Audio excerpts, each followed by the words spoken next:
hermanos, este encuentro con el Señor. En acción de gracias por el matrimonio de René, Eugenio y Viviana del Rocío.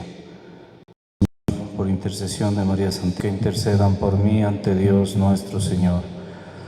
Dios Todopoderoso, tenga misericordia de nosotros, perdone nuestros pecados y nos lleve a la vida eterna. Amén.